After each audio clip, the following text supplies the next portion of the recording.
wondering, who in their right mind would have lent this project money at its very early stages? The answer is Mark McDermott. Mark, his colleague Ben Nichols, and the Enterprise Community Partners were one of our first major partners on this project.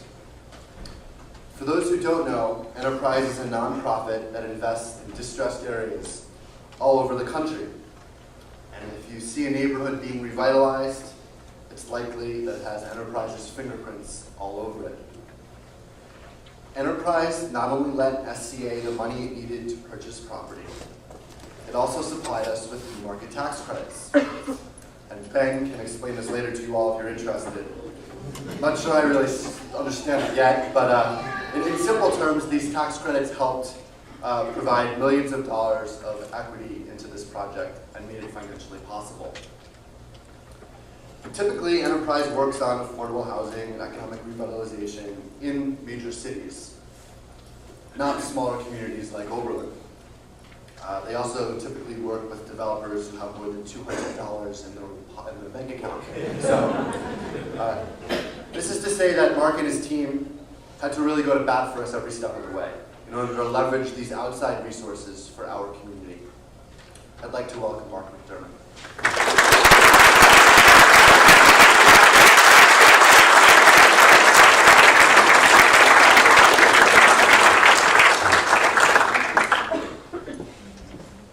Thanks.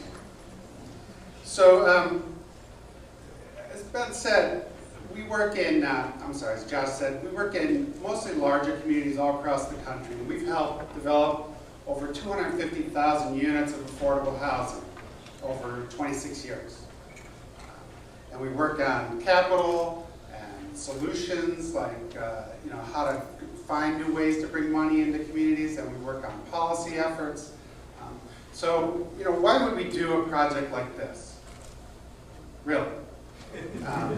And it wasn't because I grew up in Lorraine, and when I was 17 I used to hang out in Oberlin because it made me feel cool, right? Which I wasn't.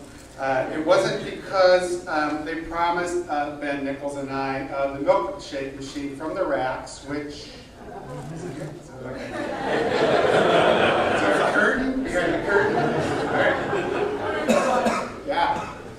Which, by the way, makes all flavors at the same time. No, it was really because of the project. And believe me, Ben Nichols and I had to sell this project within our organization a number of times over several years. But it was really because of the project. It was because of a project that was taken in large part in an abandoned brownfield, an underused corner within a small but important town in a larger community. Because of a project that was building 33 units, not a huge amount, but a decent amount of housing, and which 13, I believe, of which were going to be set aside as affordable, which we had to do a lot of work around to figure out, these guys did a lot of work around how to keep those affordable, because the regular ways of doing that just didn't work in this case. Because it was taking commercial space and providing some great, fantastic looking space for some really needed services in this community. Because it was doing it in a community which, let's face it, has a significant amount of low income, a significant amount of student, a significant amount of minority population, who will benefit from economic development, good economic development that takes place within this community. And also because of the sustainable aspect of the project. And because, and here's what was really important to us, because this is the kind of project that needs to be built in thousands of communities across America. That's why. Now, it was great that these guys were doing it. It was great that Richard was going to be there to help them out and make this happen. It was great that they assembled the professional team that they needed to assemble to make this happen, to give us confidence in it. By the way, they stopped being the kids. We had other names for them in our office. In fact, I think we had a contest once, didn't we? Actually, to come up with the best name guys.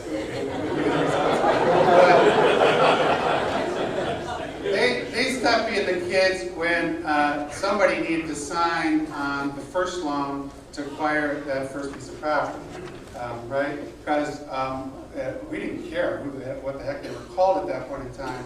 Somebody was signing to make sure that our loan got paid back, which, hallelujah, both of them did. Thank you very much. But it's really because this kind of project needs to happen in thousands of communities across America.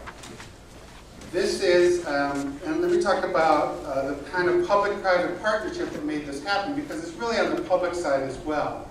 And specifically, let me call out two federal programs that exist that were crucial to this project. One, for those of you who've never heard of it, most of you, CDFI, Community Development Financial Institution. It's the only reason we had money to lend to this project. CDFI has been around for about 10 years. It was cut for year after year after year for the past 8 years.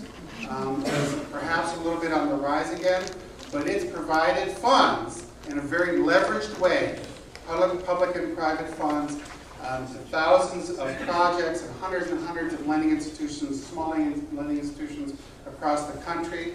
And the second is because of New Markets tax credit. New Markets, which really came about at the end of the Clinton administration, was supported throughout 8 years of the Bush administration, are supported now, really are perfect for this kind of project. New Markets needs to be made a permanent part of our tax code. It is not currently part of our tax code. It will only be available as a resource for projects like this across America if it's made a permanent part of our tax code.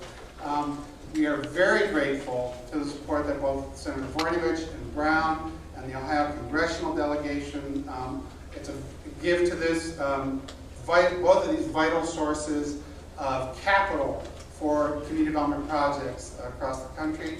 They both have a lot of bipartisan support.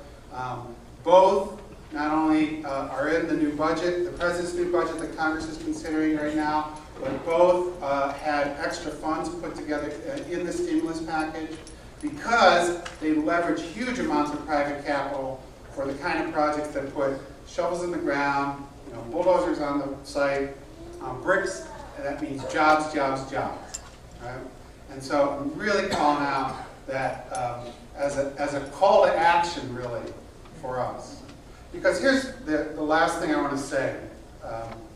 Is an enterprise loves this project. And I really want to thank Ben, our Ben, who's the guy that really made this happen on our side. But we love this project because it really does show what's possible for reclaiming brownfields, for doing mixed income housing on the same site, mixed use projects that will provide economic development to the local community. But the bottom line is it can't be this hard. Right? It doesn't matter. No, literally, it doesn't matter whether it was a couple people starting off their first company or whether it's a company that's been around for many, many years. And Richard can tell you, Jonathan can tell you about this. It doesn't matter because invariably these kind of projects are very, very difficult to do. And if we want to make the change in our communities across America that our communities and our residents deserve, they can't be this hard to do. We've got to make it easier to do this kind of stuff.